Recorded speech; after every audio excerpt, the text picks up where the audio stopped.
தீபாவளி திருநாளை ஆலடிப்பட்டியான் ஸ்வீட்டோடு கொண்டாடுங்கள். சென்னையின் மோஸ்ட் லவ்ட் பிராண்டுடன் உங்கள் தீபாவளி தித்திக்கட்டும். ஏர் இந்தியா விமானங்கள் தாமதத்தால் பயணிகள் அவதியடைந்திருக்கின்றனர். கூடுதல் விவரங்களை செய்தியாளர் கசாலி வழங்க கேட்போம். கசாலி வணக்கம். விவரங்களை பதிவு பண்ணலாம் கசாலி. சென்னை மீனம்பாக்கம் விமான நிலையத்திற்கு மும்பையிலிருந்து காலை 11 மணிக்கு வந்த ஏர் இந்தியா விமானம் மீண்டும் சென்னையிலிருந்து மதுரைக்கு 11:45 மணிக்கு புறப்பட்டுச் செல்ல வேண்டும். இந்த விமானம் தாமதமாக புறப்பட்டுச் செல்லும் என்றும் அறிவிக்கப்பட்டிருந்தது. இந்த விமானத்தில் மதுரை செல்வதற்காக முன்னாள் முதலமைச்சர் ஓ பன்னீர்செல்வம் உட்பட 140 பயணிகள் விமானம் வந்திருந்தனர். ஆனால் தாமதமான காரணம் எதுவும் தெரியவில்லை.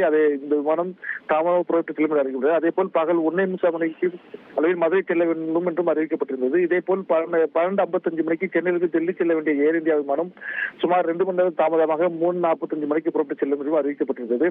இதனால் சென்னை டெல்லி இதேயான 2 ஏர் இந்தியா விமானங்கள் அடுத்தடுத்து தொழில்நுட்ப கோளாறுகளுக்கு காரணம் என்றும் நிர்வாக காரணம் என்றும் கூறி தாமதம் காரணமாக சுமார் 300க்கும் மேற்பட்ட பயணிகள் அவதிக்குள்ளாகி வருகிறார்கள். இந்நிலையில் மதுரை செல்ல வேண்டிய முன்னாள் முதலமைச்சர் ஓ பன்னீர்செல்வம் பயணிகளும் மாற்று ஏற்பாடு செய்வதற்கான நடவடிக்கைகள் ஏர் இந்தியா விமானம் நிறுவனம் ஈடுபட்டு வருகிறது. இந்த பயணிகளை இன்னும் 1 அல்லது 2 மணி நேரத்துக்குள்ள இவர்களுக்கு மாற்று ஏற்பாடு செய்யப்பட்டு அவர்களுக்கு மதுரை மற்றும் டெல்லிக்கு அனுப்பி வைக்க நடவடிக்கை எடுக்கப்படும் என்றும் அதிகாரிகள் தெரிவித்திருக்கிறார்கள். இந்த சம்பவம் சென்னை விமானத்தில் பெரும் பரபரப்பை ஏற்படுத்தியிருக்கிறது.